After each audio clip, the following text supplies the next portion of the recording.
Either that's fine. We can let Michael to be in the same background, right? Yes, sir. Yeah, that's fine.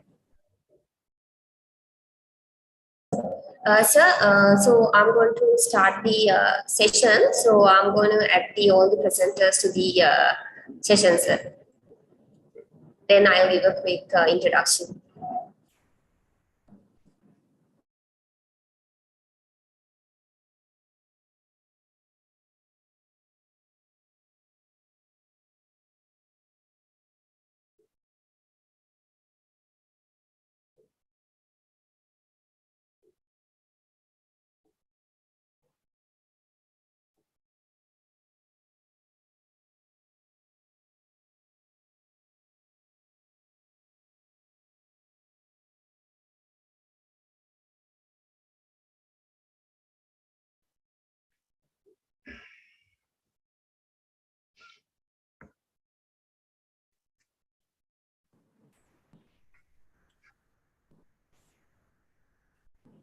Very good morning to everyone here. It's my honor to welcome all of you to the first international conference on management and entrepreneurship, ICOM 2022, organized by the Faculty of Management Studies, Open University of Sri Lanka.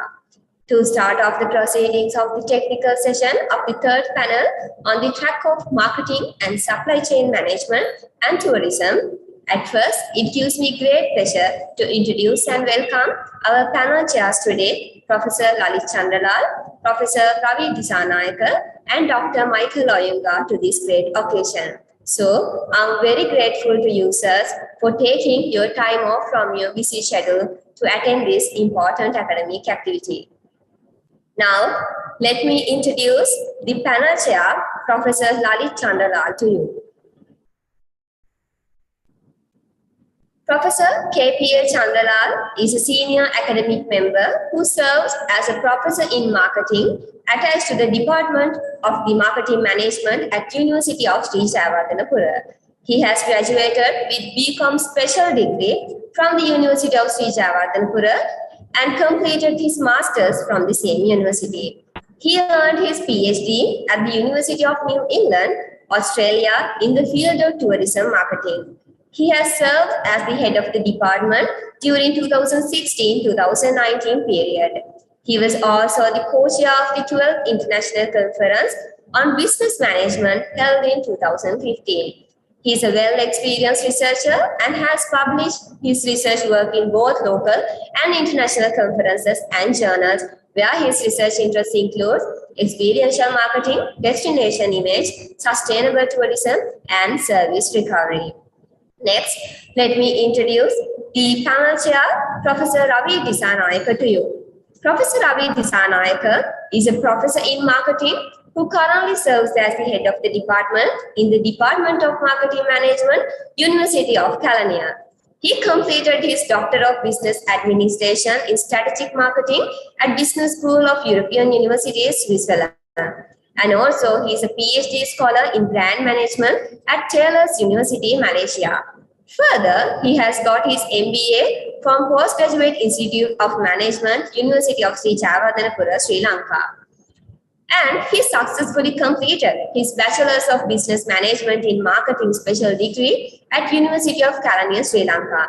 He holds the position of Editor-in-Chief in Sri Lanka Journal of Marketing and Acting Director at Center for Brand Image Development. Moreover, his research interests includes brand management, consumer behavior, service marketing, and business case studies. Now, let me introduce the next panel chair, Dr. Michael Oyunga, to you. Dr. Michael Oyunga is a chartered marketer who currently serves as a lecturer attached to the Department of Marketing Management, Veritas University, Nigeria, and also an adjunct lecturer at UBIA, Switzerland, and Accenture Business School in France. He completed his PhD in Marketing and Communications at Jonathan Bay University. And also, he completed his PhD in marketing at National Institute of Marketing of Nigeria. He has got his MSc in Global Operations and Supply Chain Management from Springfield University, and he has also a mini MBA from Tekedia Institute.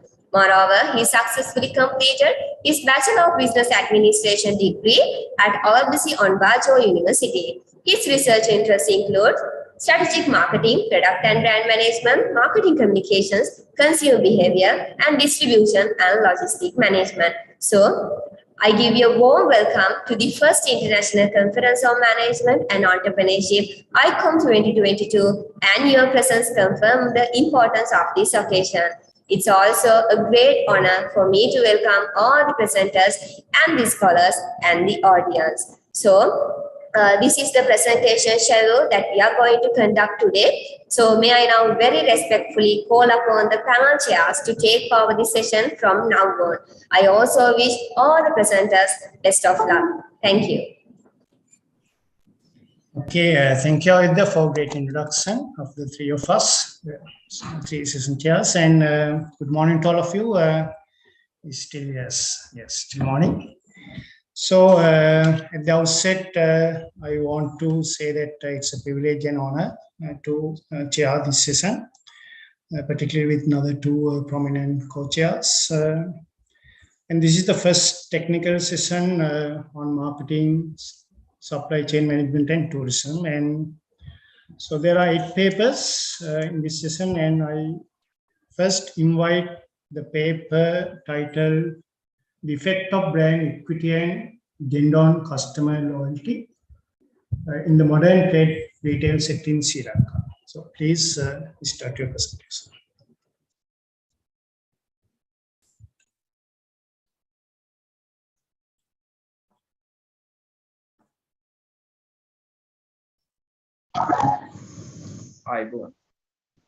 The effect of brand equity and gender on customer loyalty in the modern trade retail sector in Sri Lanka. Authors are Dilan Disanayaka, Professor Nalin Abesekara, and Yashodhara Hennayaka. First, we'll be looking into the background study. The wholesale and retail traders are considered as the largest subcategory in the service sector in Sri Lankan economy, and that will grow in 15 to 30% over next 5 years. Supermarkets are becoming popular day by day. Because of that, they are having a huge competition. Successfulness of supermarkets depends on the existence of large markets with high volume of sales. Supermarkets adapt strategies to retain customers as well as converting them to the loyal customers. Brand equity has enhanced the confidence to the customers. At the same time, gender influences the supermarket brand equity. For this research, we have defined 3 research objectives, that is, to study the factors affecting brand equity in Sri Lankan supermarkets, to understand the relationship between brand equity and customer loyalty, to analyze the impact of gender on customer loyalty. We have conducted a literature review based on the study that is focused on the independent variable, constructs of the independent variable, dependent variable, constructs of the dependent variable, as well as the linkage of them, how it affects, how the individual independent variable affects the dependent variable, as well as the gender as a controlling factor. Here we can see that the brand equity has 5 constructs, that is customer satisfaction, value creation, resistance to change, effect, and trust. Those are the constructs of the brand equity. We have adapted a conceptual framework where all 5 constructs has been listed.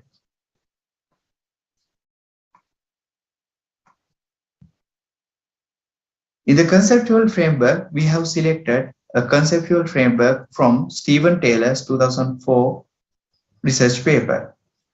That is, brand equity has 5 constructs, which I already said: satisfaction, value, resistance to change, affect, and trust.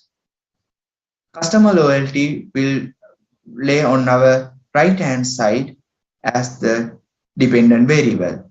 And gender will have a gender is there in between to check whether there is a controlling effect or not. For this, we have developed 6 hypotheses. Out of that, 5 is basically constructs of the independent variable, that is satisfaction, value, resistance to change, effect, and trust, significantly impact with customer loyalty, that is dependent variable. And the 6th one is gender has a significant impact on customer loyalty. In order to give a validity to the conceptual model, we have defined all the variables which we taken in the concept, which we took in the conceptual framework. Research methodology. We took the population as the customers of supermarkets in the district of Colombo and Gampa. Simple random sampling method was used to select 250 target responses, but only 231 responses were received, that is 92% of the distributed questionnaires. The questions were answered in a quantitative manner with the use of a Likert scale. And for the analysis, we got the help of SPSS.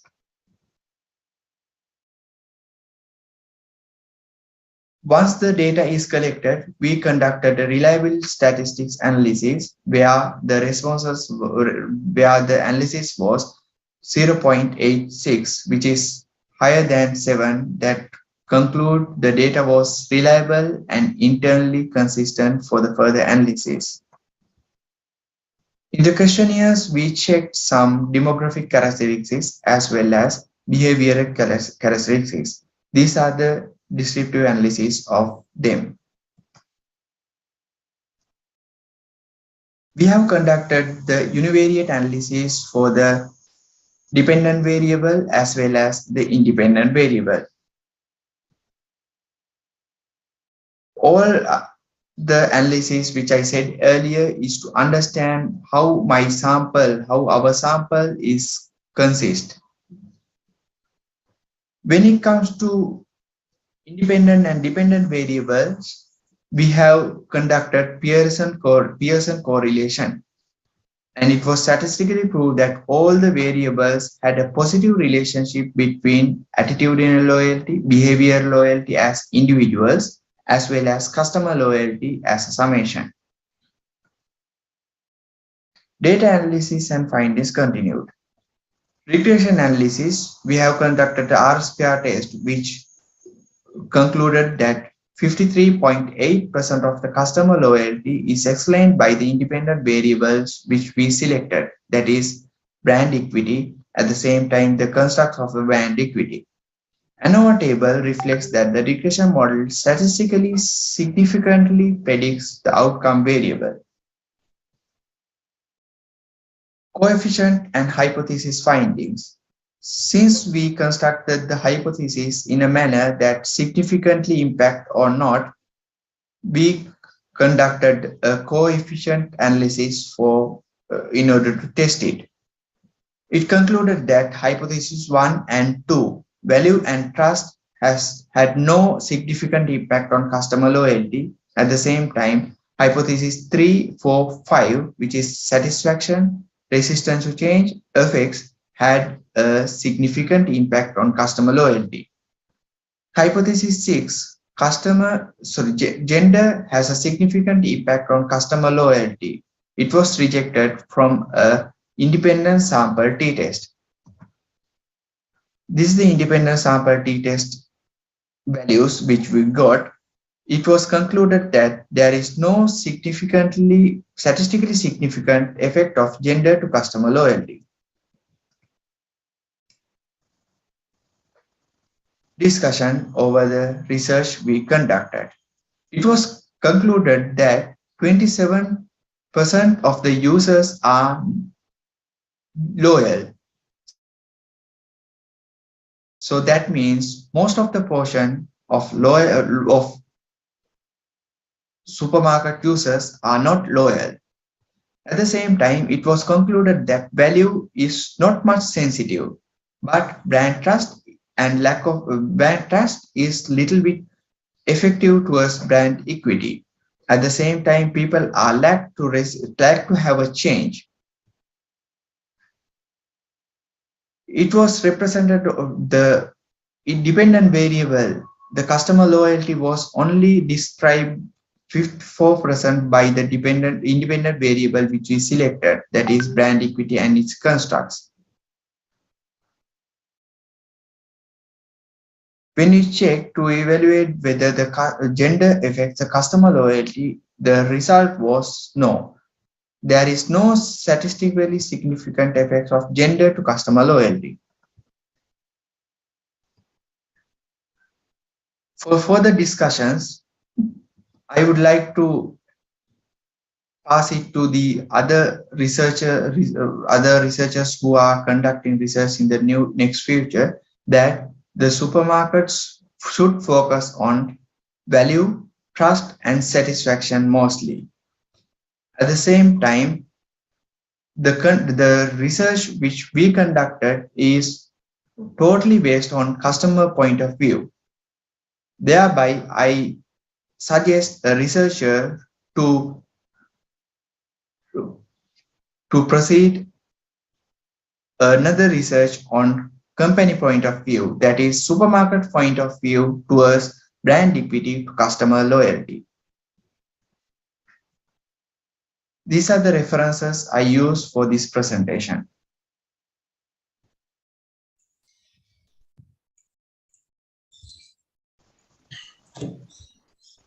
Thank you, sir. Thank you, Karan. So thank you, Dilan. Now it was a very nice presentation. So we have got 5 minutes for questions. Now I open the floor for the discussion session. Any questions from the audience?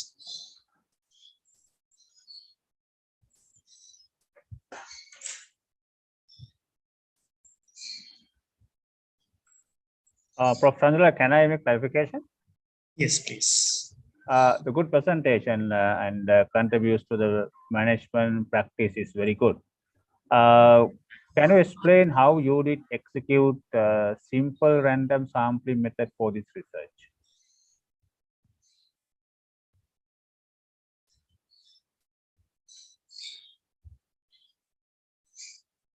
Dylan, did you hear my question? Yes, sir. Yeah.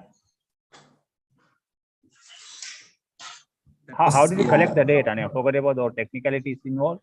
You Yes, mentioned you have followed simple random sampling. Yes. How you really pick the sample for your study? That is basically, sir, by distributing an online questionnaire through a global form towards the friends and among the business friends of mine who is located and who stayed in Colombo and Gampa district specifically, sir.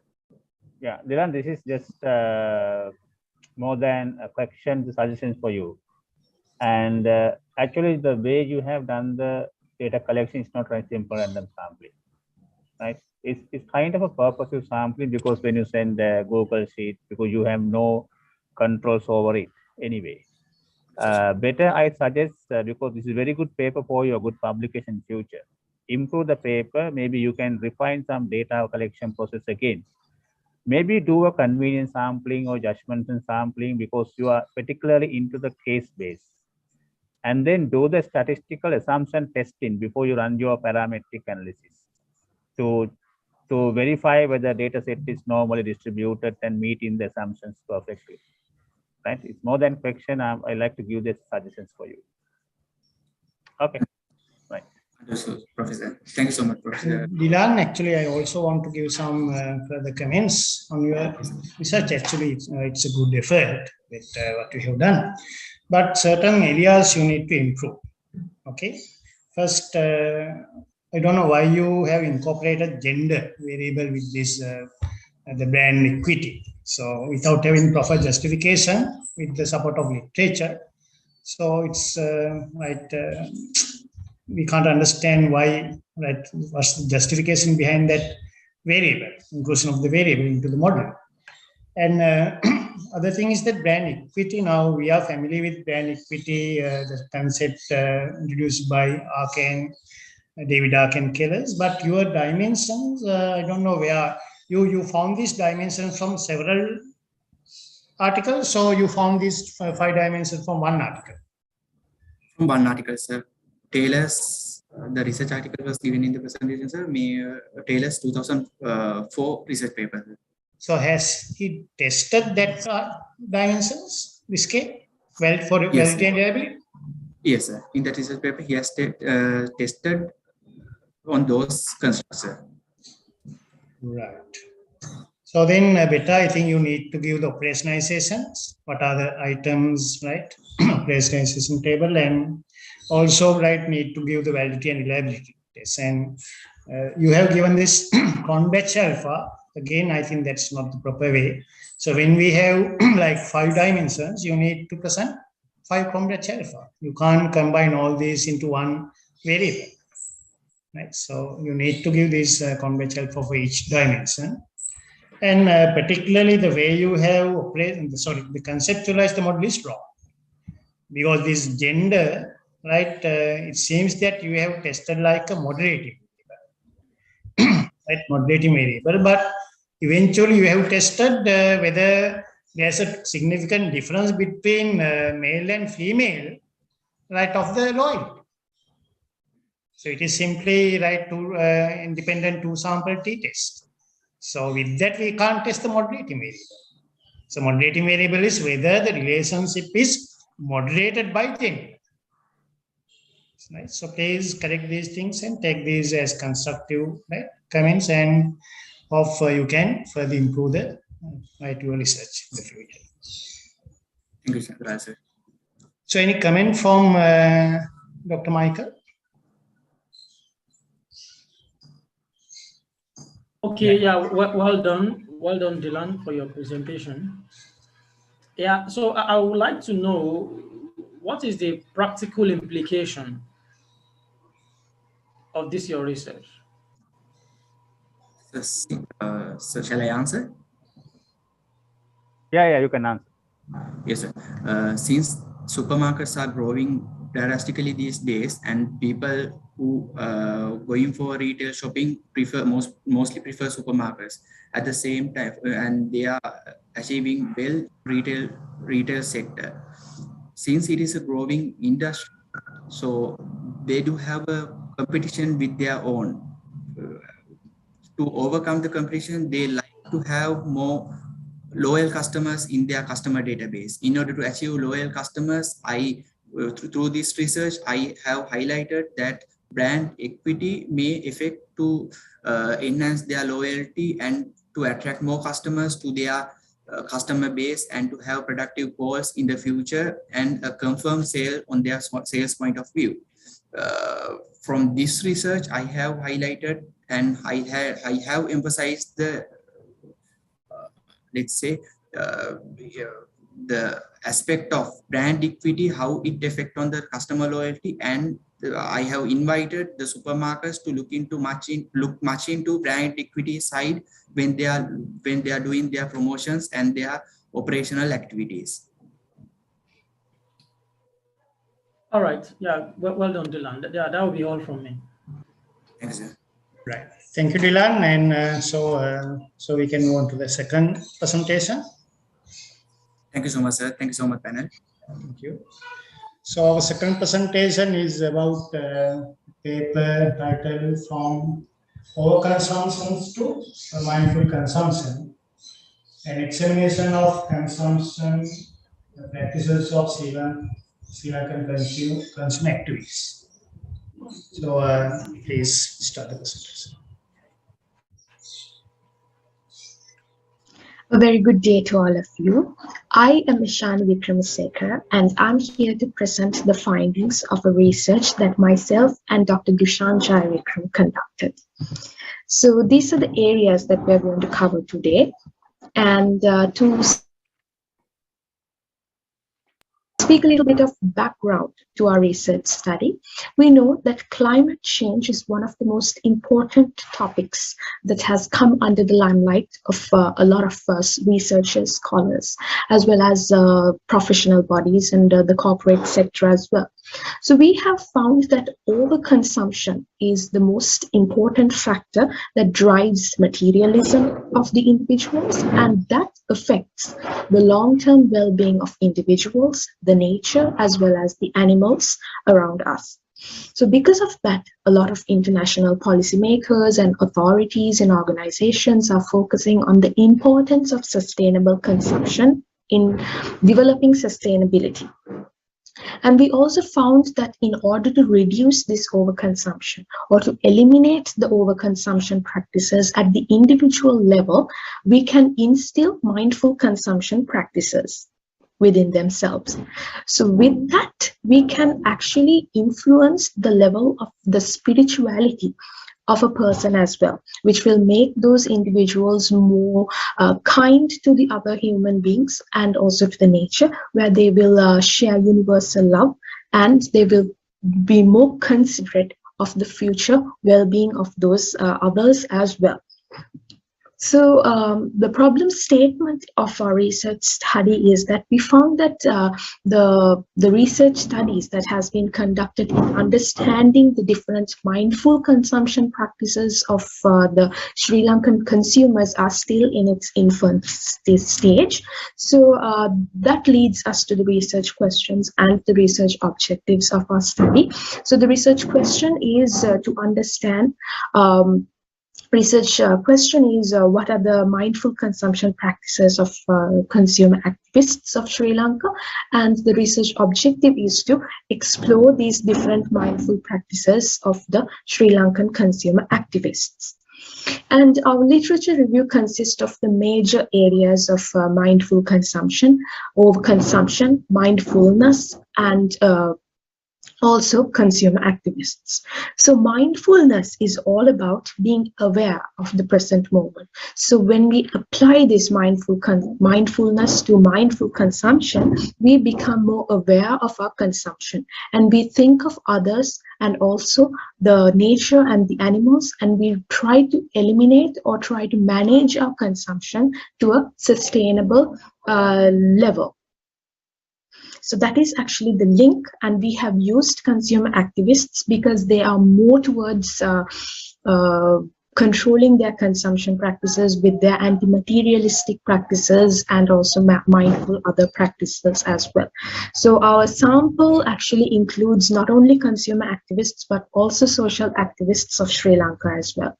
So speaking of the methodology, we have used an exploratory research, and we have used the qualitative research design, and the study context is Colombo, Sri Lanka, and we used snowballing sampling technique because according to my experiences and also according to Dr. Dushan's experiences, we found a few consumer activists and social activists firstly, and also they suggested a few more relevant respondents in the way of conduct as well. And we conducted semi-structured interviews which lasted for over 1 hour, and we did the interviews in both Sinhala as well as English because some of the respondents were in the context of English speaking, and also we conducted 25 interviews. So the sample size was 25 individual consumer activists. And for the data analysis, we used the thematic analysis where the initial codes were developed, and with that we developed the themes. And yes, so moving on to the findings of the research study. So what we wanted to explore was the different mindful consumption practices of the Sri Lankan consumer activists. So the findings that we got were interesting and very useful. So we have subdivided these mindful practices into 5 main categories, as in reduce, reuse, reject, recycle, and redefine. So speaking of the reducing component, we found that some of the, we have categorized these things under the reduce theme. So we saw that they're reducing their use of plastic and polythene consumption, and also they're into better waste management practices, as well as they're trying to reduce their waste that they're throwing away to the nature by thinking of the sustainability of the nature, and also the practices of being not being wasteful. So they, as a personal identity, they're trying to become more they're trying to move away from being wasteful, and also they want to they're looking forward to reduce the spending on their wants as well, as a part of reducing, because we know that majority of our society are chasing wants because they are driven with materialistic values. So some of the respondents that we interviewed highlighted that they are considering only on the needs, not the wants. So those are the insights that we listed under the reduce category. And under reusing, we found that the majority of the respondents are reusing their plastic and polythene, and also they're moving to using reusable items, and they're also trying to buy second-hand goods, second-hand clothes, and also other physical items as well. And also they were trying to turn the waste into something valuable as well. So some of the respondents, as I can recall, they said that they're crafting and they're using those waste as inputs to their products as well. And also the practice of careful consumption of their possessions is also one of the most important findings that we found. And the third type of the mindful consumption practices that we have identified is the rejecting component, where majority of the respondents explained that they are rejecting the consumption of animal flesh and also artificial products and the products that are manufactured by using polythene and non-degradable raw materials as well. And also recycling. They also were focusing mainly on using recyclable materials for their products, because some of the respondents were entrepreneurs and they were using biogas, and they were also trying to use filtering water with to support their consumption as well, and also to conduct their business operations. And the final component is the redefinition of the consumption practices, where the respondents were explaining their own methods, own ways of mindful consumption, such as living a chemical-free life and eating healthy food, and the tidiness and the cleanliness in life by concentrating on the beauty of the environment or the nature, and also the practice of loving and kindness. So like I explained in the beginning, we can instill mindful consumption practices, and with that it will always increase the level of spirituality of a person, which will make them more kind and considerate of the nature and other human beings around them. So these respondents were they were also they were practicing kindness, sharing love and kindness to other human beings and animals, and also to the nature, despite of being selfish or self-centered. And moving on to the discussion. So we know that a lot of literature has talked about the reducing component as a way of mindful consumption, and also we also found that the respondents were trying to reduce their wastage and try to become more waste-free, and which is also ranked as the third key solution out of 100 solutions for decreasing the carbon emission, according to the literature as well. And the reuse of polythene was also found as a mindful consumption practice that was adopted by these consumer activists, and which was also agreed in the literature as well. And saying no to several products or consumption patterns, which is rejecting, which is also one of the most important anti-materialistic consumption practices. And also, according to our findings, we found that some of our respondents were saying no to animal flesh and other products that are created with the usage of non-degradable product items as well. And also recycling and redefinition of mindful consumption practices were also proven through the literature as well. So our study provides different and most important implications to the corporate sector and also to the individuals of the society as well, because we know these consumer activists are change agents of a country, and they have the full power to implement a change towards the world or the country. So the corporate sector must identify this ability of them and support them, and with that they can support their CSR or corporate social responsible activities of these consumer activists. And so those are the implications, and we can give future directions for young and new researchers who are interested in this field. That is, you can expand this into a quantitative approach, and also you can evaluate the mindful practices of non-consumer activists as well. And one of the most important limitations that we found is that we only limited our sample to the District of Colombo. So future research can go further. You can either test the entire country. So these are the references that we've used. And yes, thank you for your attentive listening, and you may direct the questions now. A very good day to all of you. I am Ishan Vikramas. Right. So that's the end of the presentation. Okay. Ishani, thank you very much for your presentation. And actually, it's a very important research, timely important research, right? To be honest. And now it's time for the question and answer, the discussion session. So if you have any question, now you can ask the audience or the other two panelists. Shall I? Because I'm very mindful about this research, right? Of course. Yeah, very good. Because Sri Lanka, we lack those type of studies with these unconventional aspects. Really good. And two things maybe for improvements. Did you come across any theory to explain your research problem?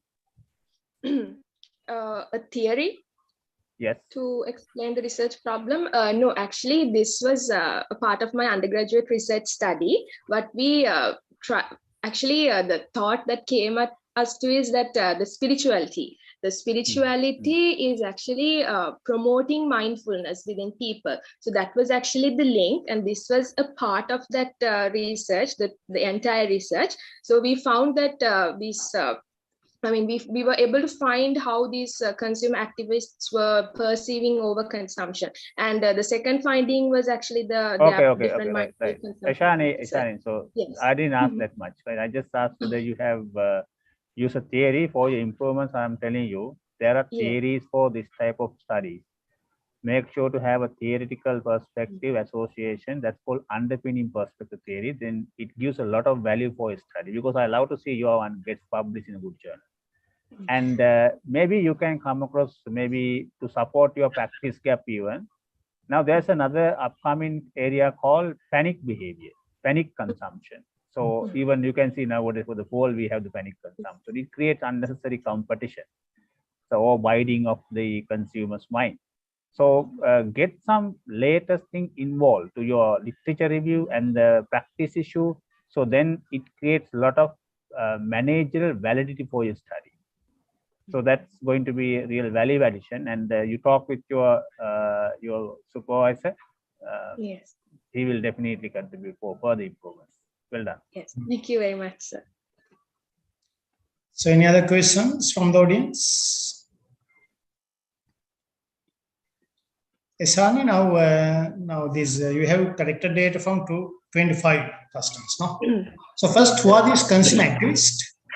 Like I said, it was not only the consumer activists. We also interviewed several social activists also. So consumer activists and social activists, we were like talking to people who had a vision of changing this world. So basically, in terms of consumption of changing this world. So basically, in terms of consumption, and also, am I like having an echo?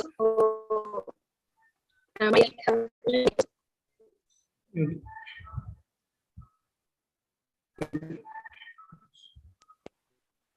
So they were also into doing a lot of social responsibility activities.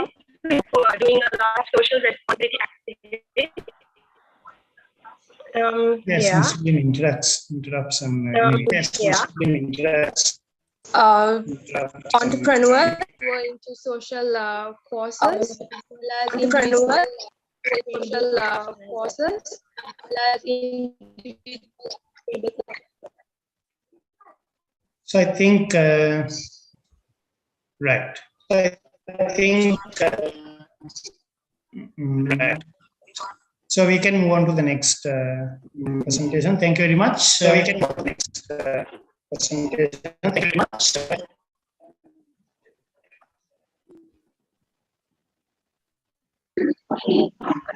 Hello everyone. The study that I'm going to present today is Protecting Consumer Rights, Exploring the Experiences of the Bottom of the Pyramid Consumers in Sri Lanka. The study was conducted by myself, Rumalika Vinda, and Dr. Dushan Jayavikraman from University of Rajawattanapura. Let's move on. This is the content that I'm discussed throughout the presentation. Background of the issue. It's critical to understand why we need to pay enough attention to the BOP segment's consumer rights and the obstacles that they are encountering when acting against the violation of consumer rights. The first point that we have identified is the less attention on protecting consumer rights, and secondly, the responsibility of marketers and consumers being ignorant in the phenomenon. Thus, the consumers like BOP segments being more vulnerable in the marketplace due to these circumstances. When it comes to data, it's clear that the rural and estate poverty accounts for 0.6% and 1.2% respectively. It's clear that the rural and estate poverty is higher than urban poverty, which means we need to pay enough attention to the rural and estate sector especially, and also the BOP segments who are live in this sector especially.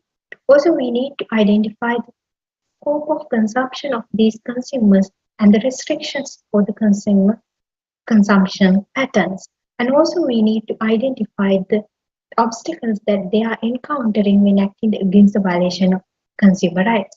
According to the Asian Development Bank data in 2016, in Sri Lanka, 4.1% of the population lives below the national poverty line.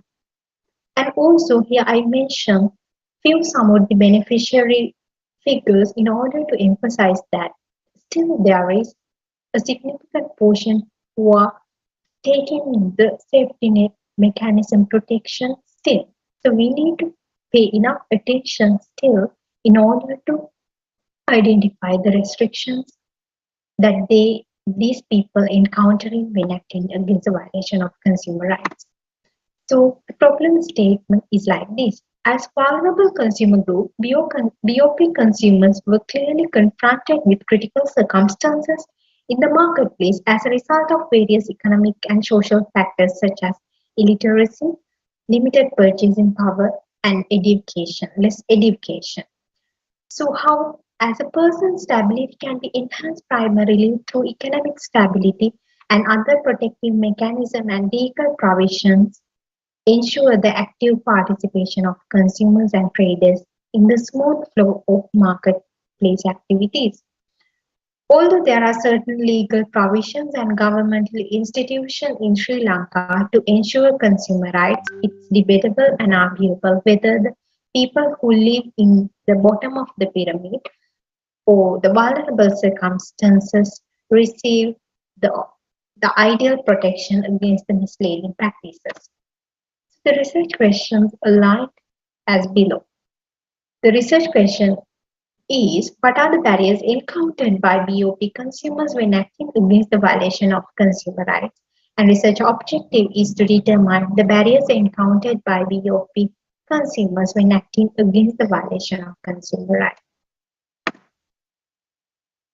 Literature review. It is important to understand in the literature review part the basic concept that we are addressing. The BOP consumers. According to Davidson, consumers at the bottom of the pyramid represent a vulnerable market due to poor education and insufficient knowledge to evaluate marketing claims. Consumerism is the next major concept that we have to identify in the literature.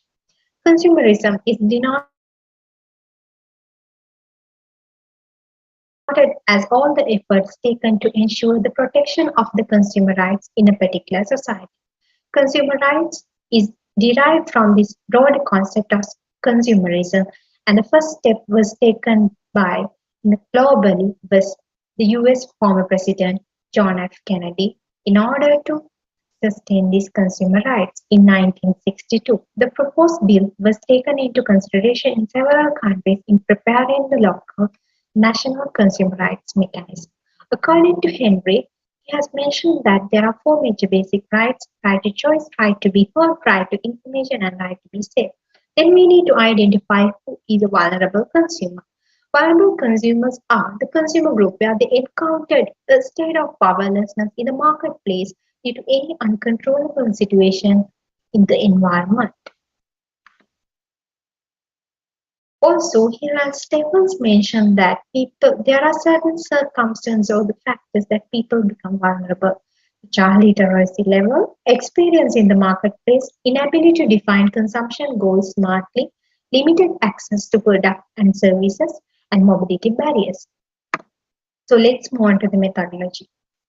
Since the barriers encountered by these BOP consumers when acting against the violation of consumer rights is underexplored, the exploratory research design was adapted. In order to support the exploratory research design and also to obtain deeper insights, the qualitative research approach adapted. Also, the in-depth interviews were conducted among 20 Samudri recipients in order to collect the data and in order to obtain comprehensive detailed data. A non-probabilistic snowballing sampling strategy was adapted as sampling technique, and also 20 Samudri recipients in southern province were selected as informants of the study in order to represent and in order to show the characteristics of the BOP segment.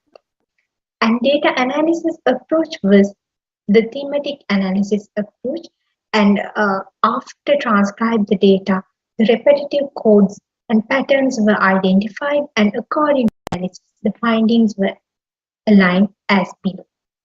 So I would like to remind my research question again: the barriers encountered by the BOP consumers when acting against the violation of consumer rights. So we were able to understand and identify three major phases of barriers that these people encountered. Firstly, the psychological barriers, and then social barriers, and finally the market-driven barriers.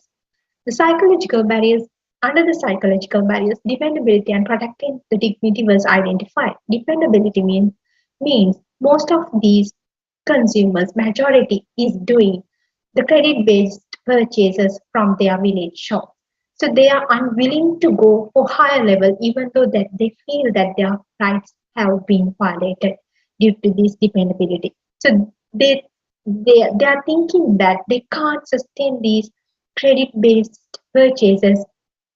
Moreover, because if they go for another layer, they can't sustain these credit-based purchase anymore. So dependability is a major barrier. And protecting the dignity. So these people perceive that if they go for another or higher layer when they feel that their rights have been violated, other people might perceive them as self-sufficient people. So they think that their dignity will harm when they go in another layer. So that is also identified as a psychological barrier these people encountered, especially these BOP people encountered. And then the social barriers. The social barriers is some sort of barrier that it encountering from the society. So being part of the community is identified as the major social barrier because people perceive that they are part of the community. And if they go for another layer, their relationship will tarnish. So, in order to maintain that relationship, with, especially with the village shops and village layouts, with the people who are living in villages, they're not going to for another layer, not forwarding into another higher layer, even though that they feel that their rights have been violated. And then market-driven barriers. Under the market-driven barriers, we were able to identify three major barriers: price consciousness, restrictions to the market access, and lack of facilitation of the platforms. Price consciousness means there are certain proper layouts in the environment. It means supermarkets, cooperative shops, there are certain sort of set up layouts in the market, but these people perceive that the prices of those layouts are higher. So those layouts are not for them to purchase, but for high income earners to purchase. So this is a sort of barrier for them to ensure their rights when they feel that their marketing, their consumer rights have been violated. And then restrictions to the market access. There are certain costs that they have to bear up in order to ensure that they have safe foods, in order to ensure their right to choose. So there are certain transportation costs that they have to bear up when they seek more hazardous-free products, safe products, and to ensure the right to choose more varieties of products, they have to bear up certain transportation physical cost and lack of facilitation of the platform. So most of the majority of the people are aware that there are certain platforms, regulated bodies and acts, and some people don't know, and those platforms are not providing enough attention to these BOP people, especially when they are complaining. Sometimes the complaints or their grievances are not considered uh, or not pay enough attention to their grievances. So let's move on to the discussion part. So approximately 1 out of every 6 people in Sri Lanka are multidimensionally poor, and there have been a limited number of studies conducted in Sri Lanka to identify BOP consumers and their market behaviors. And consumers privately take actions such as warning to friends regarding the seller of product, boycott the seller, stop buying of the product or brand, according to Ken Richmond and Han. And this study will also confirm these findings that these people are warning to the friends regarding the product sold seller and spreading negative word of mouth, boycott the seller, such as we can see the same findings here. And people who live in collectivism cultures always build up their life in line with the basis of groups, norms, and values. And we can see the same finding here that people in the BOP context believe the relationship and they value the relationship.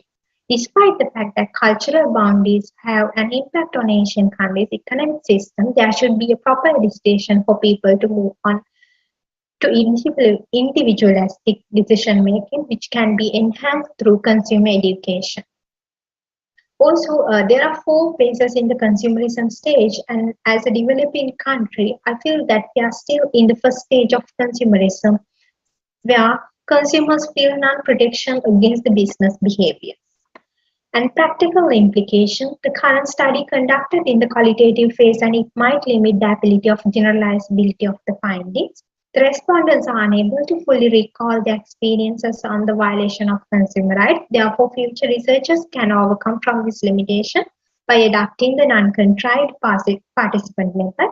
And there are certain limitations associated with sampling strategies such as snowballing, and future researchers can address this issue by focusing more effective sample strategies. Some of the recipients selected as the informants and to depict the characteristics of the vulnerability of the BOP segments, and future studies can focus on other segments in order to depict the characteristics of the BOP segments. So these are the key references, and this is the end of the presentation, and thank you very much for your kind cooperation.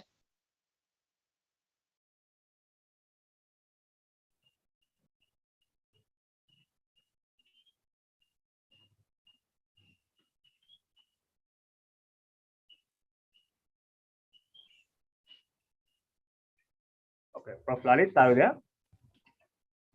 Yes, Professor. Yes. Okay. So any questions, clarifications on the Yes, audience?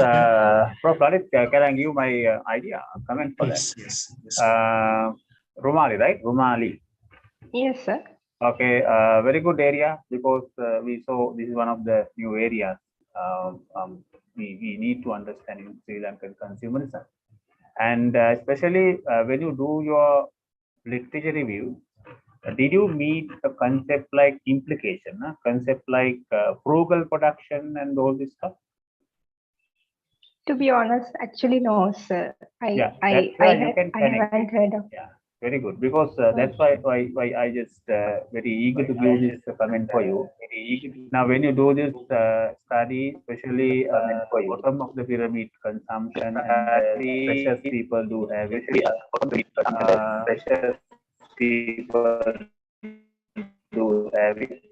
There is an implication from organization side, the frugal production. You can really connect into your application side, manager implications of the frugal production side. I think that will give more value to your article. Okay, right. That's my suggestion. Thank you. Thank you so much. Thank you so much. So yes, Dr. Michael, have you got anything to say to Roman? Yes. Yeah. Yes. Thank you for your. Yeah, thank you for your presentation. Yeah, I like your topic and what you decided to share, bottom of pyramid, and it is interesting to know that 1 out of every 6 consumer in Sri Lanka is. Dr. Michael, sorry to interrupt you. You are not. Yes, can you hear me?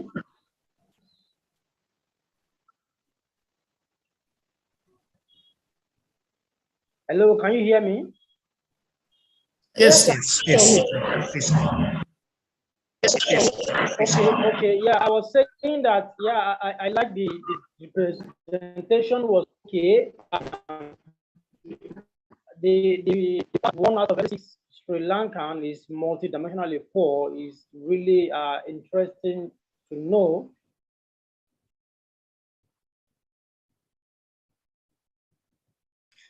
So I think there's a connection issue. Shall we move on to the next presentation? Yes, sir, we can move to the next. Thank you, Rumali. Thank you. Thank you very much, sir. Thank you very much.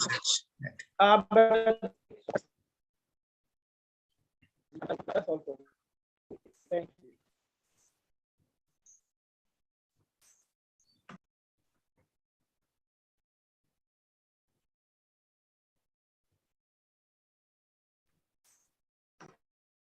The study is just to establish the relationship between the competitive priorities and the customer satisfaction in the thermoforming industry in Sri Lanka. So in the thermoforming industry, the losing of the customers has been a main challenge due to competitive prices, which has been established with the import-based raw material, which is crude oil and any other petrochemicals, which are the basic raw materials. And also the customers has been demanding shorter and shorter lead times. And also the consistent quality has been another aspect. So the customers has been implementing just-in-time techniques, where that the lead times has been shrinking further. And the customers has been asking for product mixes, higher product mixes, and introduction of new products frequently. The competitive priority has been identified as the capability of a firm to meet the customer demands. So effective competitive priority can improve the customer satisfaction levels, which will lead to sustainable market growth in the long term, which will be affecting the competitive advantage. So objectives will be just basically to identify the competitive priorities in the thermoforming industry for customer satisfaction, and to identify the current satisfaction level of the customers in the thermoforming industry, to rank the competitive priorities based on the customer satisfaction, to explain how these competitive priorities are affecting the customer satisfaction, to provide suggestions to use the competitive priorities to gain competitive advantage. The first competitive priority, the flexibility, is basically defined as the capability to respond to the changing circumstances in the environment. So the flexibility is really important when you are dealing with an uncertain situation. Flexibility is a multidimensional concept that product, volume, mix, machine flexibility, labor flexibility, market, process, and new product and expansion capabilities. Flexibilities are the major aspects. The quality is another competitive priority, where that initial definition has been defined as URAN, the quality as fitness for use. And another aspect is basically defined as the capability to provide and meet and exceed the demands of the customer.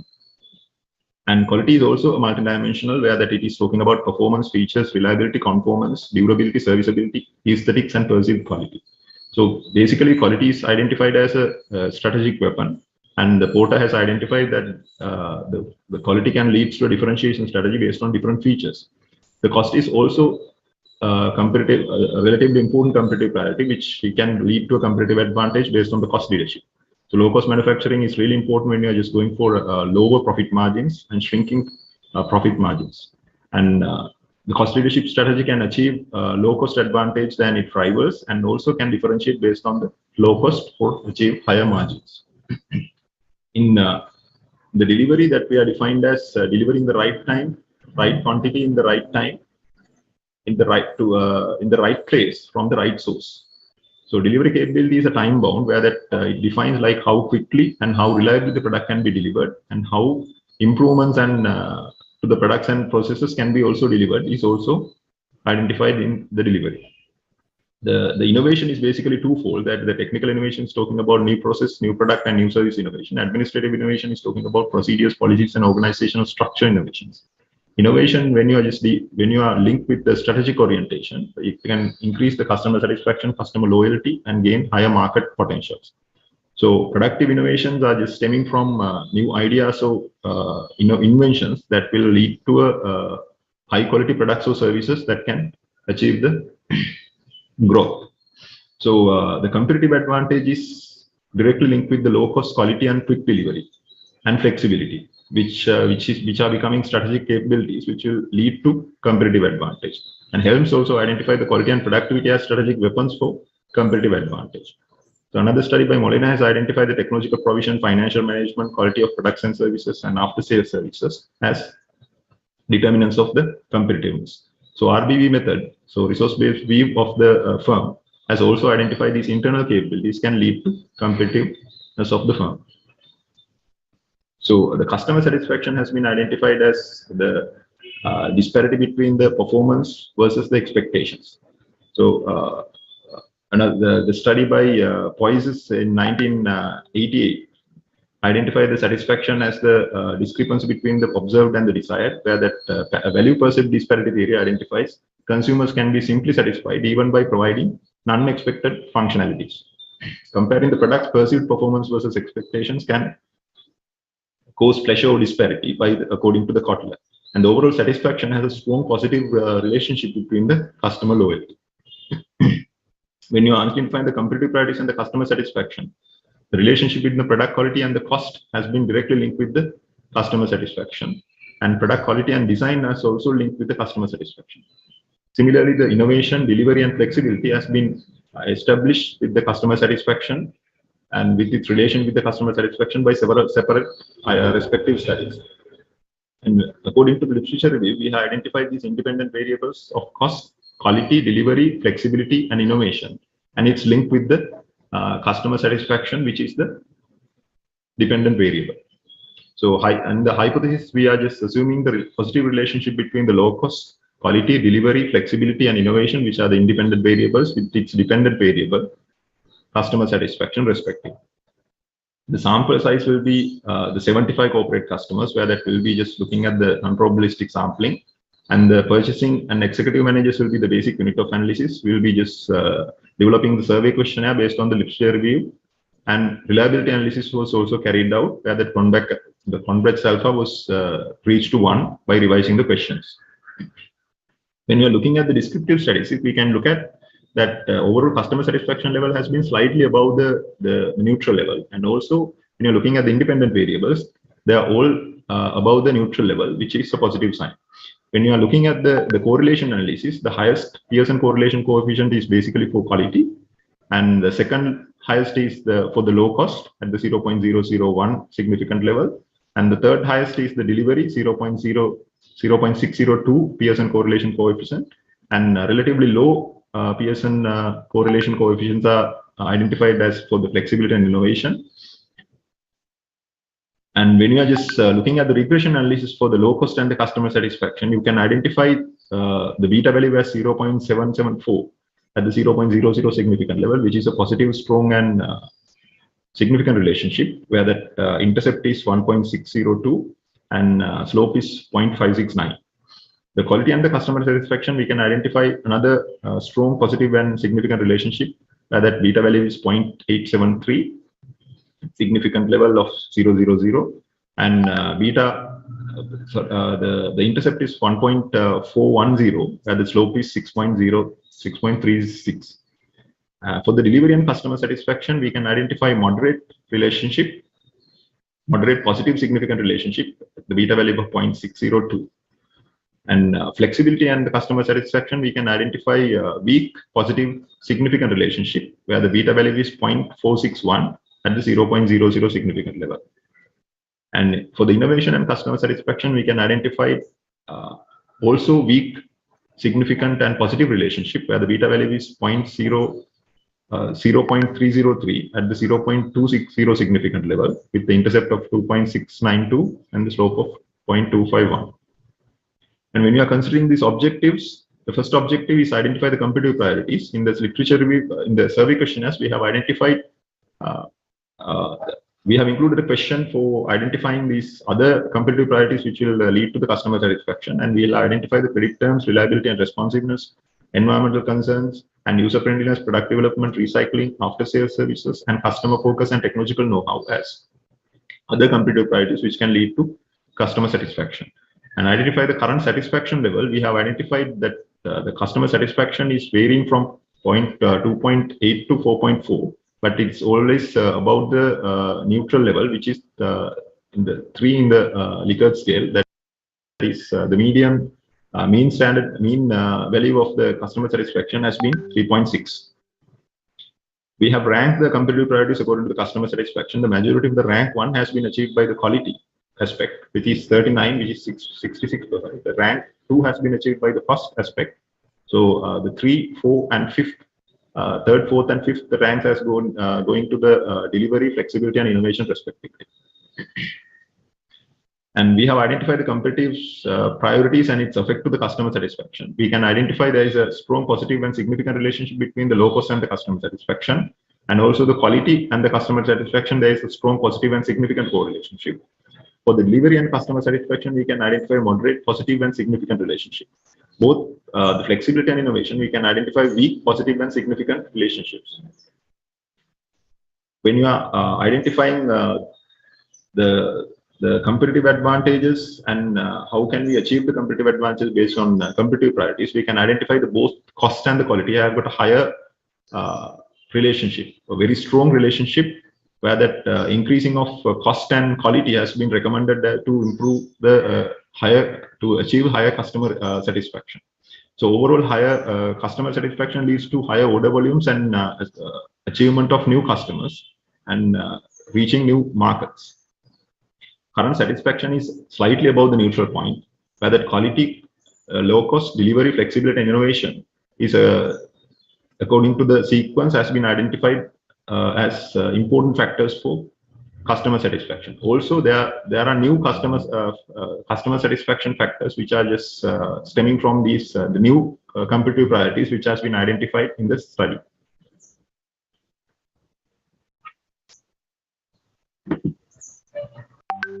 The study is just to establish the relationship between the competitive priorities and the customer satisfaction in the thermoform.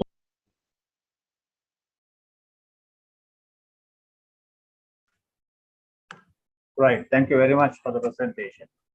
Shall I process, Prof. Ravi? Yes, Professor Ravi, please. Okay, right. And interesting study because it's your research question and the research major purpose is led with both organization and customer perspective. For my information, I'm asking to get some clarification. Your unit of analysis is company executive B2B. Is that right? Yes. So your study is on B2 business perspective, right? Business to business perspective. Business to business perspective. Right. So how did you pick these factors? It is based on articles, or have you got from certain model? How it came? It's from separate articles. Few articles. Basically, Sethi and Sethi was the one article was the major. That is, but some complementary articles were also there. One major article was based on that. That is more towards styrofoam and this particular industry. Okay. My suggestion is for your improvement for the paper. If you get these set of factors from different articles, maybe one principal article as well, better you do a pilot study and then do a fact analysis, EFA analysis, and see whether these factors are clubbed into one category first. With the factor matrix, you can really figure out, and then maybe after washing the facts, you can get the real fact loading, and then these factors you can develop into your operationalization and subsequently for the questionnaire. I think that's much better, because even I have seen the basic analysis in the beta value and these things statistically okay. But if you look at the reality, you need to further refine your factors for the final survey. So my idea, maybe the things you have done so far, you can take it as kind of preliminary study and then take some experience out of it, because I like your paper. It really contributes for one of the very scant area of research. And then you think about to do a fact analysis, maybe the same data set you have. Maybe you can take the first data set, maybe 30 or 40 odd numbers, and then do EFA and see whether these factors are properly loaded and patterned into one cluster. So those factors only then you can transport into your final questionnaire and then do a study further and further. So that will give more methodological verification for a study. So others I'm fine. Maybe analysis you can improve, obviously. And then when you come out with a research question, you need to give enough academic rigor for the research questions, especially depends on the way you write. That has to be improved. Otherwise, the things are okay, it's very positive, and then hope you can improve the paper and get a good publication done. Thank you. Thanks very much. Dr. Michael, you have something to ask? You have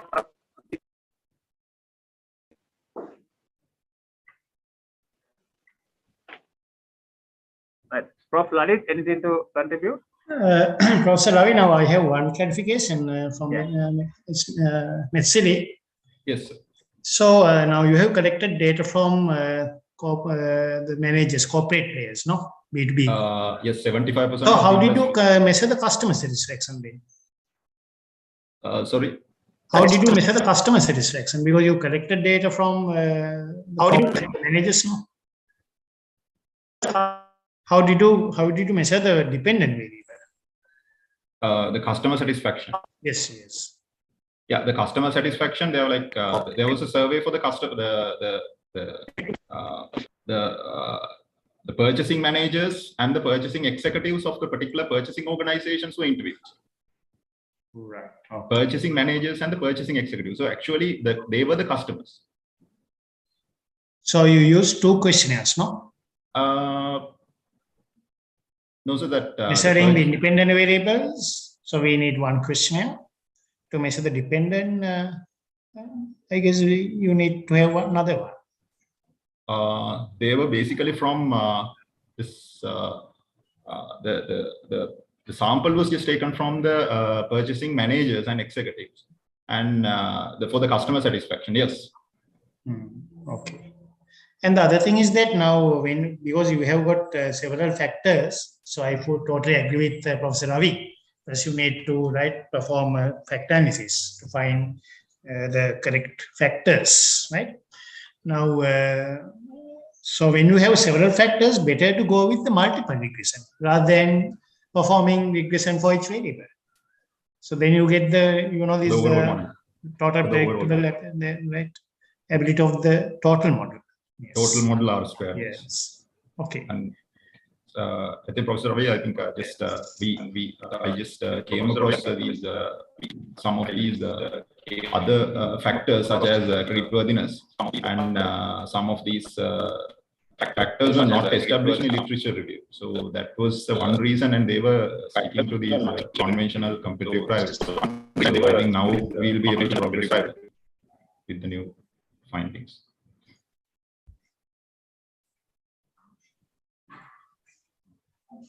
Okay, Dr. Mike, okay. yes. Okay. Yeah, welcome to the presentation. Your literature is too old. Okay. So the presentation I said the current literature you have was 20. Yeah, that was what I noticed. You have literature of 1991. I mean, your literature should be more current. So you should do more work and improve on that. Then I would want to ask, well, why do you think innovation is the least? Why do you think it was very?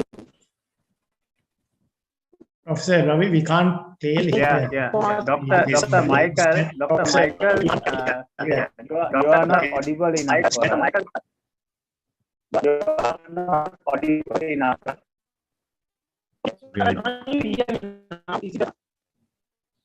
Sorry, I thought it was my line. Yeah, sorry, I thought my line.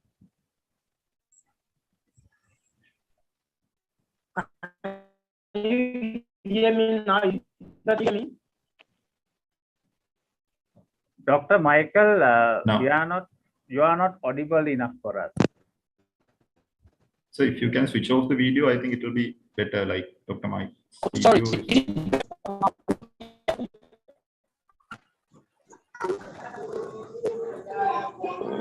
Dr. Michael? Okay. Now yes, I'm here. Can you hear me? Is it better? Yes, now it's better. Go ahead. Okay. Yeah, I was saying that the currency of the literature was rather too old. Okay, the presenter needs to take that into consideration. The literature we have 1991, 1980s. You know, the most current there was like 2015. That was rather too old. So you need to get current literature to support your literature review. And I was also asking that in the ranking that you have, the correlation that you have, innovation is the least. Are you saying customers are not interested in innovative products, or what? Why do you think innovation is the least around from your analysis? Yeah, from what analysis, what I can figure out is like quality has been one of the major concerns among the customers, and the cost is there becoming the second priority. But if they have a concern about the innovation, product innovation, basically that is the product innovation, like introducing different types with different variations and different features, basically, because the thermoforming industry actually caters to several industries, including electronics and food products and several other industries as well. So the innovation is becoming now. Okay, now I think you can get one of these good ideas to improve the literature with some new citations. Sure. Yeah, thank you very much for your interesting work, and I hope you can improve the article with these comments. Thank you. Thanks. Thank you, Dr. Michael. Either we can go for the next one. Yes, so next I would like to invite Ms. Dushanika to present her presentation on the effect of smartphone features on customer satisfaction in Sri Lanka.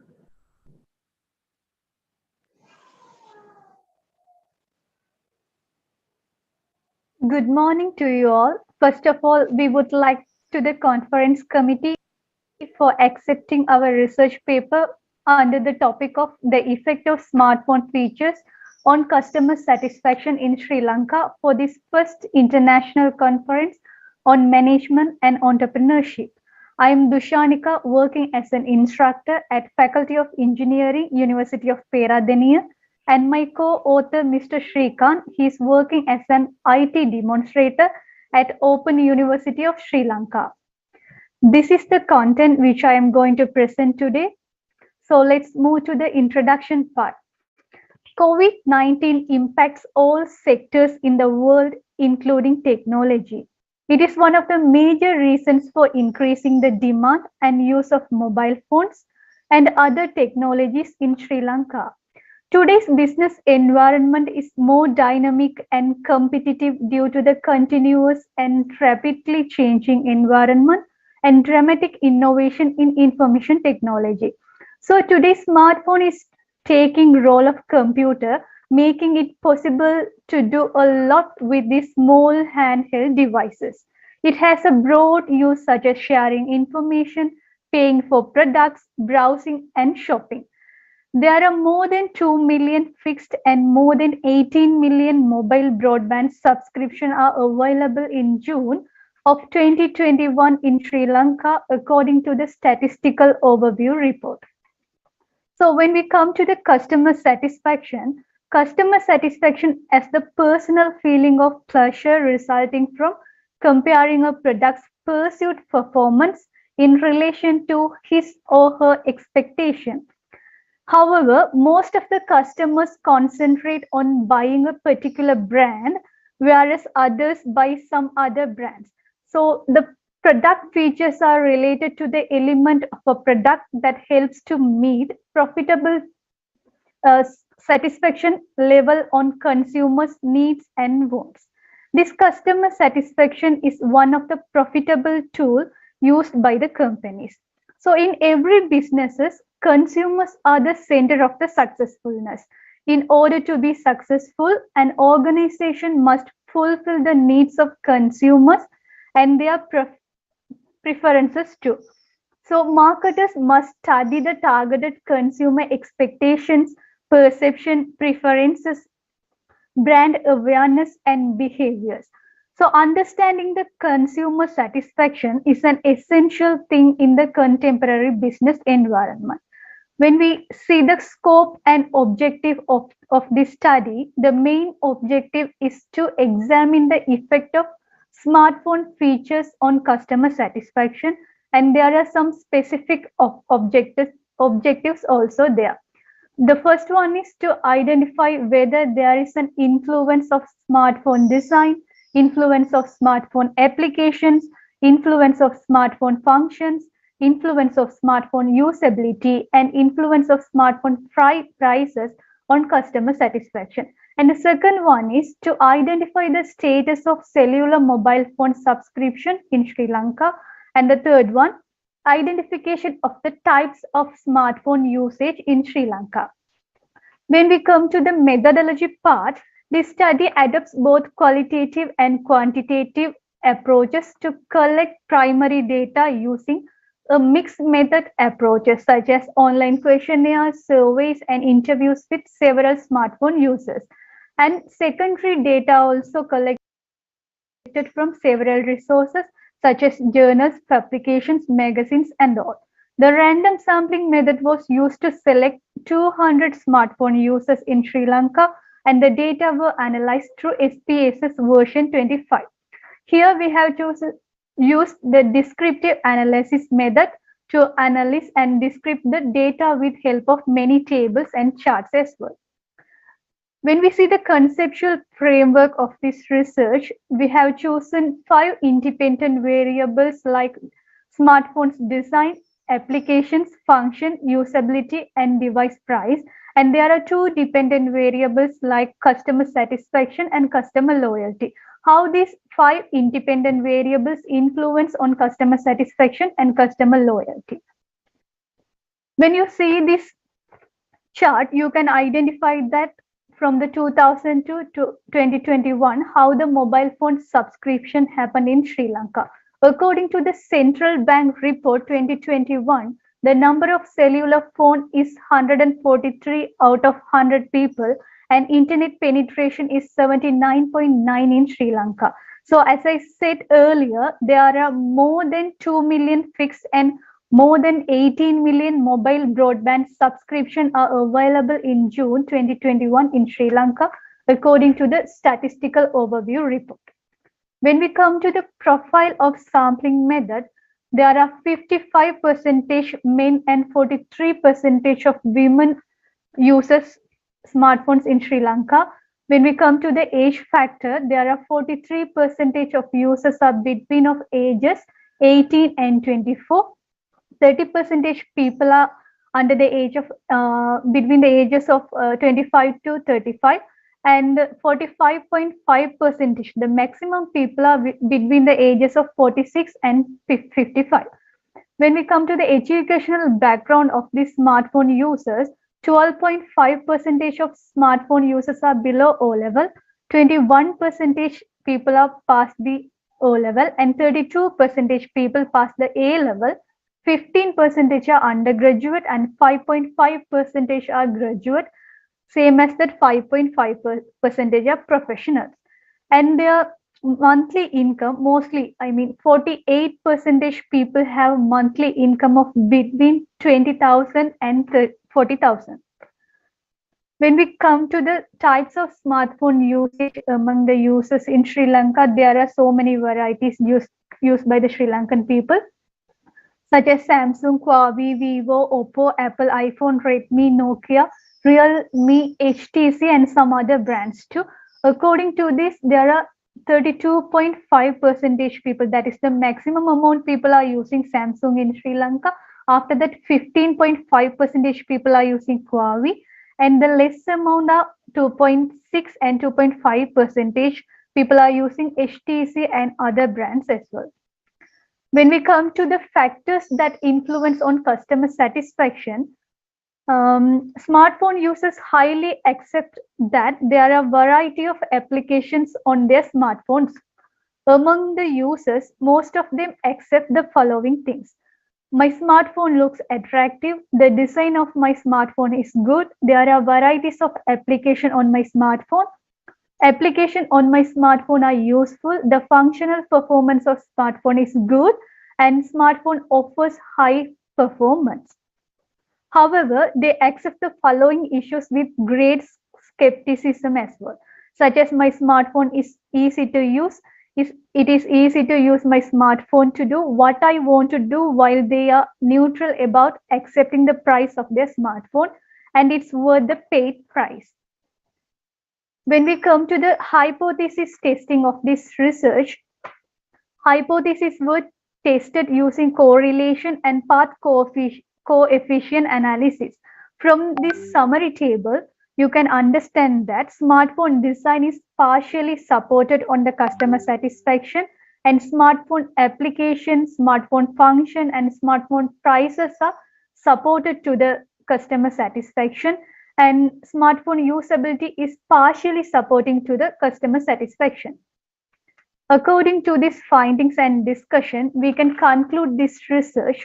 This study actually has investigated the effect of smartphone features on customer satisfaction and loyalty among smartphone users in Sri Lanka.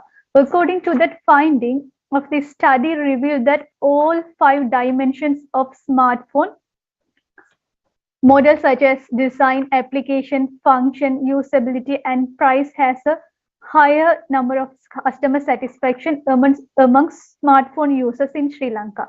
And the COVID-19 is one of the reasons for rapidly increasing prices of technical in Sri Lanka. So the level of customer satisfaction is mostly influenced by smartphone features, such as its applications, functions, price, and also partially influences on smartphone design and usability as well. So in today's environment, smartphone companies have to face a very competitive market. According to that point, companies have to consider their potential customers and their future tendencies. The smartphone companies should focus on improving customer satisfaction through the creative smartphone features in terms of designs, applications, functions, usability, and price as well. So the smartphone company should have considered about ergonomics for design and the product. And the company have to prepare interface for easier adhering approaches. The government of Sri Lanka should assure smartphone quality, protect consumer rights, increase consumer protection, and encourage effective smartphone usage. This will be incredibly beneficial during cyclical incidents such as COVID-19 pandemic in Sri Lanka. That's all about our presentation. These are the references which we have used for our research. Thank you very much. Right.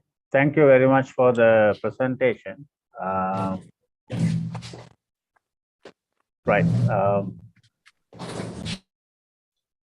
Okay. Few suggestions and clarifications as well. How did you really select and implement your study with a sampling method? What is the real sampling method you have adopted? Mainly, we used a random sampling method through island-wide with our friends, and we selected that sampling method through previous studies, initially the literature review. Okay, now Srikanth, if you look at technically, the way you have done the data collection is not random sampling. Now properly understand how you really, if it is random sampling method, you should have your study population perfectly confirmed first. Knowing the study population, then you can follow any of the suitable methods within the sampling, and then pick the samples, so what you call respondent for the study. So my suggestion is to relook at the way how you actually executed and then justify the real sampling method you adapted accordingly. You need to do assumption testing before you run your statistical analysis, especially parametric analysis. So better you read that out and then do this improvement for your study. And then my suggestion is to improve your literature survey again for your good publication in future. And really come out with justification of smartphone usage and the factors affect on different articles, and see how these articles have comfort a set of variables, set of factors with their tested results. So that of strong validation you need to figure out for your framework. Okay, thank you, sir. Thank you, sir. Yeah, okay, right. Thank you. I also have a few comments, Professor Roy. Yes. Now, Srikanth, now I also agree with Professor Roy regarding the sample selection. Actually, if you need to go with random sample, you have to have a kind of sampling framework. So with the sampling framework, you can select the items or the right respondents randomly. It seems that you have selected the respondents convenient, using the convenient sampling, I guess, right? Yeah. And now the next thing is that now you have used the mixed method, no? Yeah, mixed method. So what is the role of qualitative part? So we don't see any finding from the qualitative, only you presented quantitative findings. Yes, initially we covered the qualitative data or the qualitative aspects from about the mobile phone usage in Sri Lanka, how many mobile phone subscription available in Sri Lanka, because the central bank and the but they are not qualitative, no? You can get some insights, custom insights through qualitative. So then you combine with figures with the qualitative stories. So you can come up with better interpretations of the findings. Right? Adding to what Lalit said, very valid point of Lalit said, these are your secondary data to validate your background study. Exactly. Right? Yes. And there's another point. Now you presented your conceptual framework. So your customer satisfaction is not the dependent. It is the mediating variable. You have another variable, customer loyalty. So please, you have to be very careful when you present your conceptual model, okay? So anyway, that you can improve your research in the future. Thank you, sir. Thanks a lot for your comments. Okay, thank you, Srikanth. I think we can go for the next one. Okay, sorry, I have. Sorry, Doctor. Yes, please. Very sorry, yes, I missed that. Yeah. Yeah, it's fine. Okay, yeah, well done for your presentation. Just on a flip side, it was interesting for me to see the list of smartphones that are prominent in Sri Lanka, as against what we have here in Nigeria.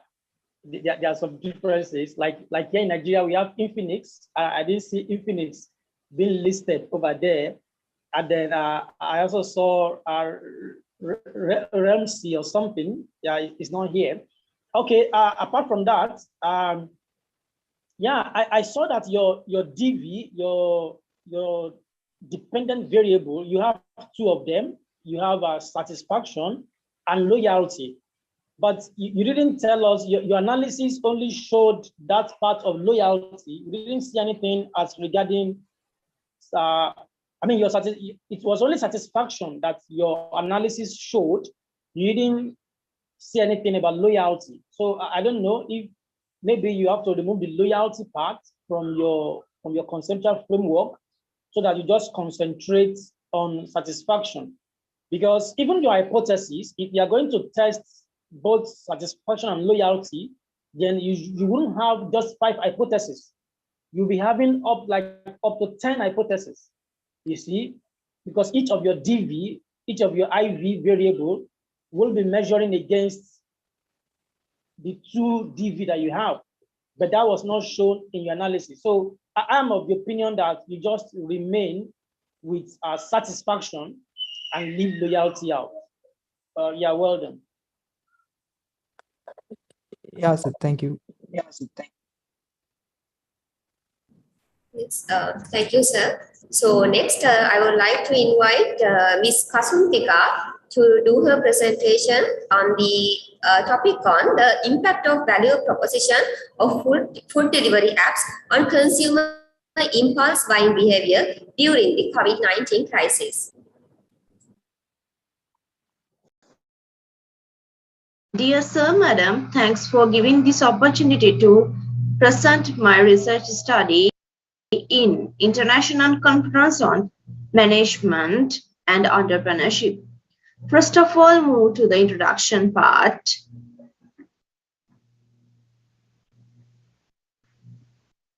Then, in introduction part, you can see nowadays, most of the consumers used food delivery apps. It's like a mobile apps to order food items from the restaurants, as well as most of the suppliers, food suppliers and consumer connect all around the world using these food delivery applications and the platforms.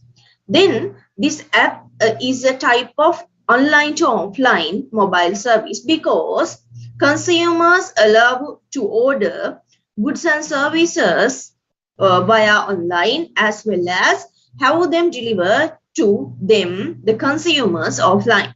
So, meanwhile, a global pandemic was triggered these days by the growth and spread of the coronavirus, COVID-19. Then, you already know, during this pandemic situation, most of the people, all the people, have been implemented in various nations during the COVID-19 duration because they wearing masks, maintaining social distance, and self-isolation are some of the methods used to avoid direct interaction between people. As well as these steps are taken to ensure that COVID-19 distribution was limited as feasible. As a result of that, requiring the use of cashless transactions for the purchase of goods and services to avoid and maintain the social distance as well as the direct interaction between the individuals. There has been a surge in online transactions and the use of food delivery apps.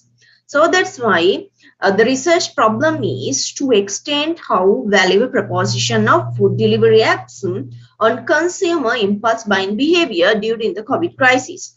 Let's see the hypothesis. There has 3 hypotheses. First one is hypothesis 1, price value positively influences impulse buying behavior toward food delivery apps. Hypothesis 2, prestige value positively influences impulse buying behavior toward food delivery apps. Hypothesis 3, affordance value positively influences impulse buying behavior toward food delivery apps.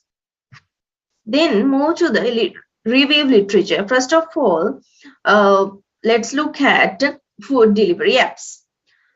According to the Xiao and Dong 2015, consumers may now look for and order food online to be consumed later in an offline place. Then look at price value. According to Riggs 2008, the process of determining and implementing price for goods and services is known as price value. Prestige value. According to the Elliott 2011, the image that customers wish to project among their social groups through their choice behavior is known as the social value. Affordance value. According to the Gomez 2018, consumers derive affordance value from certain external elements such as the quality of life supplied by a preferred option. Let's look at the dependent variables literature review, impulse buying behavior. Simply, you can say it is what consumers purchase without planning. So, key notion in marketing campaigns that seeks to capitalize on rising consumer spending. However, fresh research has taken into the account 4 features. The first one is impulse buying is when you have a strong desire to buy something. Second one is impulse purchase is the result of demand controlled conflict. Third one is impulse purchases are made faster than those made with thought. Fourth one is people are less concerned about the consequences of impetuous purchases. Ye and Baumgartner 2011. Then you can say this is the, let's say, look at this one. This is the conceptual framework. There are 3 independent variables. What are they? Price value, prestige value, and the affordance value. Independent variable is impulse buying behavior. So let's look at methodology part. In this research study, research philosophy is positivism, research approach is deductive, research strategy is quantitative, research method is survey, instruments, filtering, questionnaire, unit of analysis, individual, sample, people using food delivery apps in Colombo district in Sri Lanka, sample size 160, sample method is judgmental. So let's look at the findings. So you can see all the values, all the Cronbach's values are greater than 0.7. That means there has internal consistency between the data. Then move to the correlation analysis. You can see all the Pearson correlation coefficients are greater than 0.5. That means there has the strong positive relationship between the 3 hypotheses. That means price value and impulse buying behavior, prestige value and impulse buying behavior, affordance value and impulse buying behavior. All the values are greater than 0.5 as well as there has the strong positive relationship. Then look at the regression model. Y equal minus 0.020 plus 0.221 price value plus 0.109 prestige value plus 0.676 affordance value. Let's look at, you can see PV mean price value, PRV mean prestige value, AF mean affordance value. Then the understandardized coefficient B1 for PV, that's mean the price value, be equal to the 0.221. That means that for each 1 unit increase in price value, there is an increase in impulse buying behavior of 0.221 times units. Let's look at next one, the unstandardized coefficient B2 for prestige value equal to the 0.109. That means that for each 1 unit increase in prestige value, there is an increase in impulse buying behavior of 0.109 times units. Let's take the unstandardized coefficient B3 for affordance value is equal to 0.676.